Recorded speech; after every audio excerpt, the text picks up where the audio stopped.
So, since we have go through a kind of fire competition, and you mashallah participated brilliantly, I would say. And I hope you understood, what things matters a lot, and how much fire prevention system is important comparing to fire protection as well. No doubt, but fire protection system also be required, and it's kind of a legal requirement as well. But fire prevention means it should be built in from the start, even within our business plan, starting from the idea of our business, the safety of the health or environmental regulations need to be incorporated from the starting. Like it's not like the moment you constructed a building or then you started finding out plenty of issues related to fire prevention or fire protection.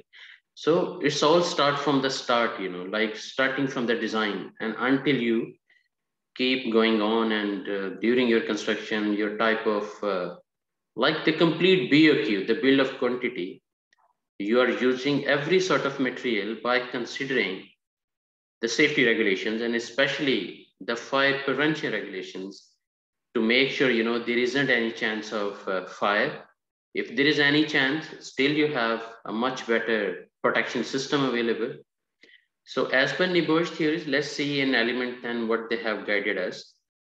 It's all about the principles of fire initiation, like how fire starts and what are the classifications and how fire spreads actually. So three important principles we're going to discuss, and also the basic principles of fire prevention and the prevention of fire spread in buildings. And we're also going to discuss appropriate fire alarm system and firefighting arrangements for a simple workplace, and describe the factors which should be considered when implementing a successful fire evacuation of a workplace. To be very honest, prevention is truly much better than cure, or better than protection. The point is, we surely have to work on fire prevention system. No doubt, firefighting system, fire protection system. Of course, later on we're going to do it, but the first our focus should be the prevention. So in that context, it's much important to understand how fire starts. Like 10.1 is all about fire initiation, classification, and spread. And in the competition, even you observed, it's a game of three elements like fuel, oxygen, and heat. And you understood several examples of fuel and ignition sources, even in the questions, and you gave the right answer, mashallah. But fuel is kind of a combustible material or substance consumed during the combustion process, and oxygen, of course, which is already 21% in the air. So, or oxygen-rich substances, oxidizing agents could also be a terrible part of fire initiation. And if it is above than 23.5%, we all know we don't let our people to work in a confined space, especially. Or heat or ignition sources energy to start the combustion process. So three elements have to meet together. Once a triangle completed and there is a chemical process, so of course fire would be there. Now I can create a one scenario here. Imagine you are the first one, God forbid, that who noted there is a small fire, maybe a kind of tissue paper, and it is right in the corner in your office. But the problem is there is no fire extinguisher.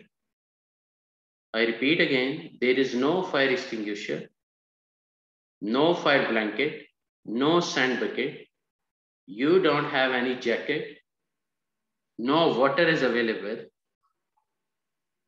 That means there is no way in shape of fire protection items to be available so you can fight with this fire. But you are the only one noticing that fire, even in the corner. What would be your first action actually? What are you going to do? You will ignore this fire and run away, or you have some plan to put some actions actually, because your small action can save everyone, all the assets of the company, including the employees even. And if you ignore, and that's a fire spreads up, and we know how abrupt, how fast fire spreading process is, then there wouldn't be any chance, except the firefighting team, maybe internally, maybe from government side also. What are you gonna do actually? And you don't have the safety shoes also to put and, hit to that fire and giving more fuel, by the way.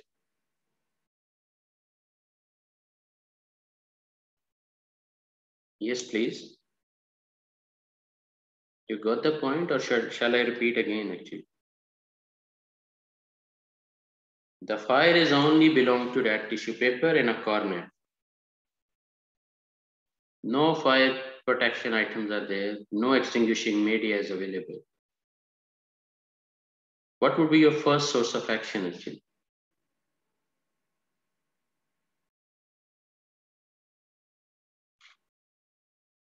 Because this is the most critical point.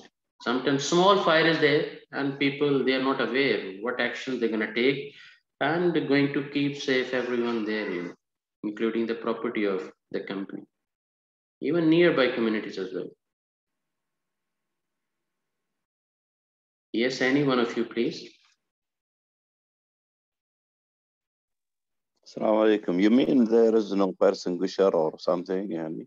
No, fire extinguisher, no fire sprinkler, Mr. Fawaz. There is no hose reel available, no sand bucket, no fire blanket, even no safety shoes, because it's our office, You are the only one noted at fire. Even it's a small fire, like the tissue paper is there. But what would directly report it to them?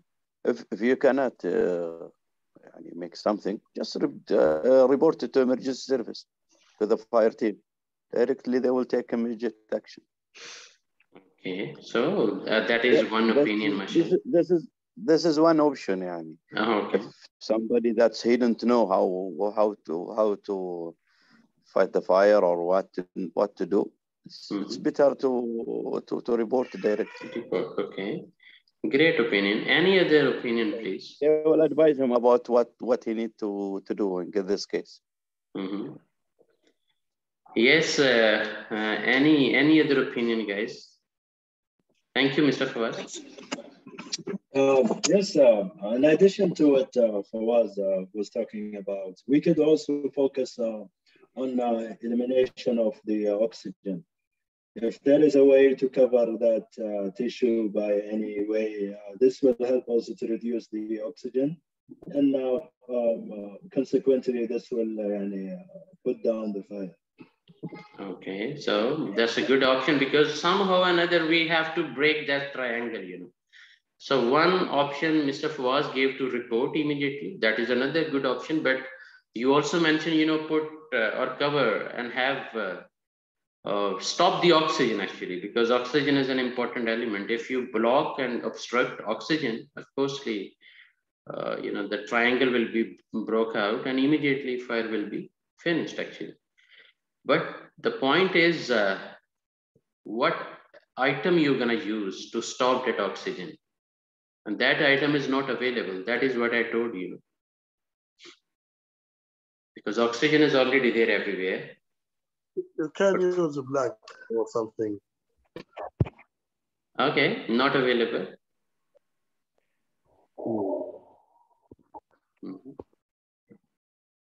If not available, it can stop the fuel. Excellent, mashallah. Excellent. Yeah. But like Mr. Fawaz mentioned, if that gentleman is not familiar how to remove fuel, not to add fuel to that fire, at least the rest of the fuel he can pull back and not adding value with the tissue, because tissue is already burning. Maybe within 5-10 seconds he'll burn out. And if he gets further fuel, of course the fire will spread out. But Mr. Fawaz is absolutely right. Sometimes our people, they are not familiar. Even they are the one watching that fire, but unfortunately, lack of knowledge or lack of confidence sometimes. And sometimes people get panic whenever they see something horrible in their offices. And even maybe because of that fire, immediately the smoke detector also caught some smoke and the complete fire alarm. So more panic situation. So he would definitely think to report and run away and go to the muster point, even though that is still a safest option for himself and even all other, because alarm is there. But much better strategy is if our employees are fully trained and they know, even if any source is not available, how to act and what is the safest way, because we understand the technicality of three elements, like how the triangle will be completed and how we can break it actually by fighting, by removing fuel, by covering, eliminating oxygen, or maybe, avoiding heat actually, not giving any way, any ignition, because even that tissue, how it was burned actually, later on it must also be interrogated. How come a tissue is burning in an office? It has happened because of any because of smoking, maybe the cigarette butt was thrown in that area, or it is just because of some I would say any electric short circuit, because of it was lying on the expansion nearby that corner. What is the exact reason actually? How come a tissue can catch that fire? So, but anyhow, once that fire is there, even it's a small one, if we train our employees technically, even by guiding few steps like how to use fire extinguisher, if fire extinguisher is not there, what is the role of fire blanket? It's not like only the firefighters. I repeat again, for fire, and it's a very terrible misconception in the market that the firefighting have to be done only by the firefighting team. But what about when the fire is very small and a janitor just look into that fire and he is not capable how to fight with that fire, even though he's not part of firefighting team? So here I always encourage to the companies, whenever you have a fire drill or kind of evacuation drill and all employees are there in the muster point or assembly area, train them these techniques, and also especially how to use fire extinguisher, and make sure that is available in all sensitive areas of your company. Thank you very much for your great participation, Marshall. Now, because fire is a rapid chemical process in which oxygen combines with another substance like fuel in presence of source of heat. So this reaction, we call it combustion. And during this reaction, heat, flames, and smoke are produced. What is being produced? Heat, flames, and smoke. Now, so fire can spread with three elements like heat. If heat is moving towards upside and going to the other areas, fire will be spread up. If flames are spreading again, fire will spread up. If smoke, which is also taking heat along with that smoke and spreading everywhere or maybe upside, so it will also be getting, creating fire in other areas actually. That is why we truly need to understand how fire spread, So before we discuss how fire spread, it's important to understand the classification of fire. There are 5 classes like class A, class B, class C, and D and F. And class A, that fire relevant to the organic solids could be wood, paper, or plastic. Class B is flammable liquids, could be petrol, paint, or oils. And class C is all about fires involving gases such as butane or propane as well. And class D is fires involving certain metals such as sodium, magnesium, or aluminum. And F is all about fires involving commercial D, fat oil, as per European system. That is 5 classes of fire. Now, the principles of heat transmission and fire spread, how it happens, would be the direct burning, and could be the convection like inside and outside, and would be conduction as well, or radiation. how the convection looks like, what is conduction, what is radiation. Even these pictures can give you a better understanding. Look at what is convection is all about, how fire is spreading up, and what about the radiation, and also the conduction, like through metals, you know. Take an example of radiation as well. Even that means extreme radiation and getting other areas to be burning as well, and also the convection. So three ways of heat transmission and fire spread. Now, before we move on, we truly need to discuss what are the common causes of fire in the workplaces. What are the common causes of fire in the workplace? Over to you, please. Any one of you. Suggest some common causes of fire in the workplace.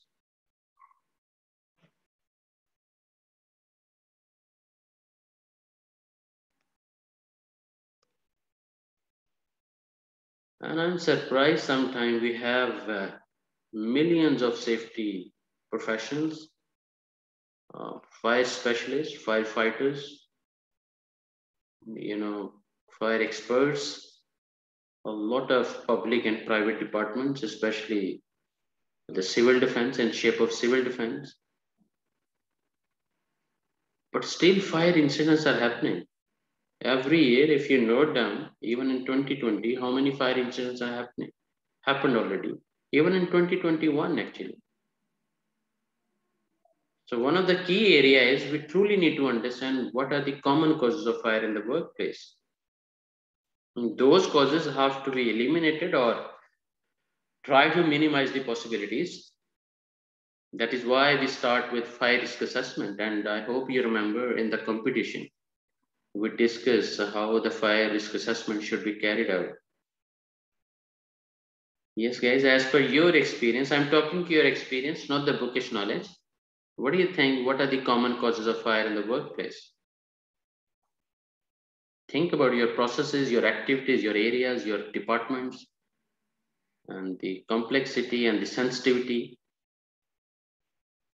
and then highlight some of the common causes. What can go wrong?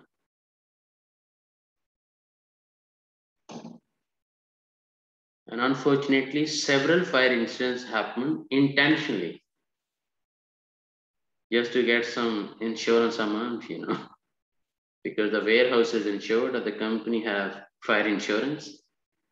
Sometimes intentionally, you know, willingly, they burned it up.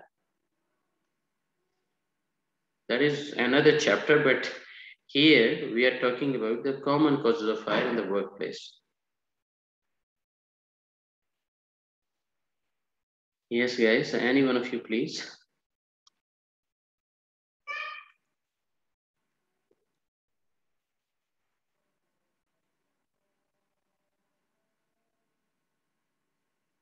Yes, Mr. Abdul Malik, Mr. Wada, Mr.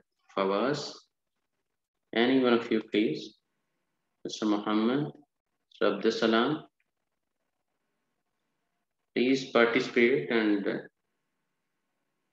share your experience, your understanding, Mashal.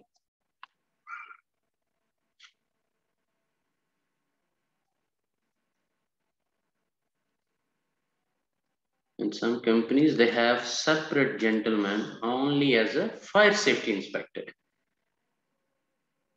He's only responsible to find out, like same like fire wardens we have, fire watches we have for spot like any hot work is going on. So we have fire watches.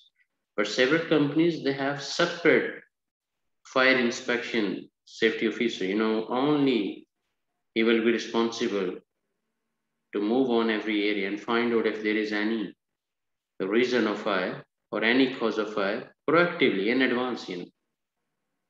That is why we create some leading indicators related to fire protection or prevention.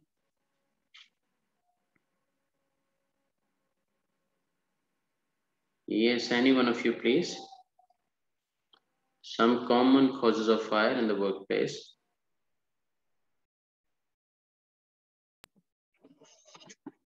So, maybe some of the common causes are related to chemical reactions or electricity, whether if it's failure or anything like that. Okay. So I don't know. This is what came to mind right now. Okay.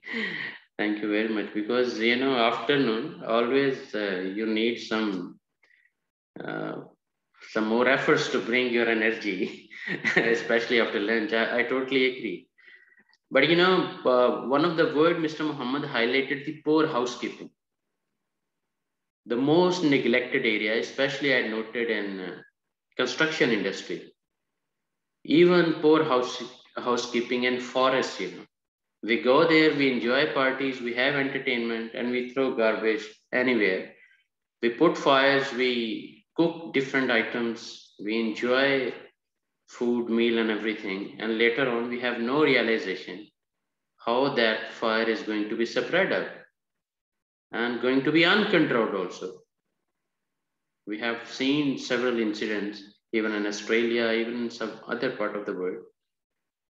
So several causes of fire, and one of the major causes is the poor housekeeping. And like you mentioned, short circuit like electricity or poor management of hot works. Like you are doing grinding, welding, cutting, browsing, and different, and you are not following hot work rules. So let's see what NEBOSH is guiding about it. One of the causes they are mentioning electrical equipment. I would say poor management of electrical equipment. Deliberate ignition, arson, or hot work would be smoking, especially in non-designated areas. Cooking appliances or heat appliances, unsafe use and storage of flammable liquids. We have compressed gas cylinders, we do several activities, we have welding process, arc welding, several processes are there in the workshop. And some also, sometime you will see, you know, one gentleman is doing welding and other is doing painting, and both scientists, they have no idea what is going in the air and how that triangle is going to be completed. And especially if that case is in the confined space, God forbid, because the construction industry is not very much familiar like you, the oil and gas industry is updated with safety regulations and kind of system requirements, you know. In the construction, still a lot of improvements were required everywhere in the world, I would say. Even several brands are there, they truly take care of each activity in construction, you know, and avoiding any sort of fire incident. But still those incidents are happening, especially for the people who simply take things light and don't have understanding, especially logically and technically, what can go wrong. If a person is doing spray painting and later on into that room you started smoking, or you started your welding project and you have no idea that there wasn't any proper ventilation and all fumes, painting fumes are still in the air. And if that paint is not like flammable or extremely flammable, immediately fire would be there.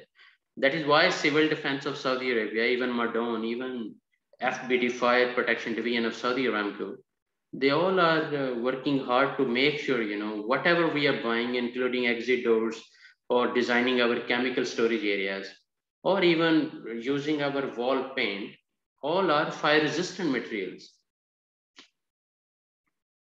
So all hot works also being followed with sort of permit or work permit system is implemented. So these are the causes of, like, mechanical heat could also be there, and also chemical reactions, like Mr. Khalid also mentioned. Now, what is the consequences? Sometimes I say this flood, earthquake, and fire, they don't discriminate. They will destroy whatever will come in front. Whoever having a crisis management plan or contingency plan or emergency response plan, of course, they can reduce the possibility of some losses, but still terrible consequences, like in shape of people killed and injured, damage to buildings and content including smoke damage, and environmental damage also, because smoke is going, spreading through the wind speed, going with a certain direction and disturbing to the community, even nearby, the cities also sometimes, and people started facing issues with breathing system or having some certain, because it's all kind of a chemical. And I gave you one example of one of the fire incident or explosion, because of some terrible chemicals in Bhopal, India. And within 2 days, more than 8,000 people were died. And same way, the water could also run off because you're going to use for fire. So that was all about 10.1. The three things are needed for a fire to start, we discuss, and what are the methods, and some suggest some common places. So 8.10 was having 3 questions, and we discussed all the answers already.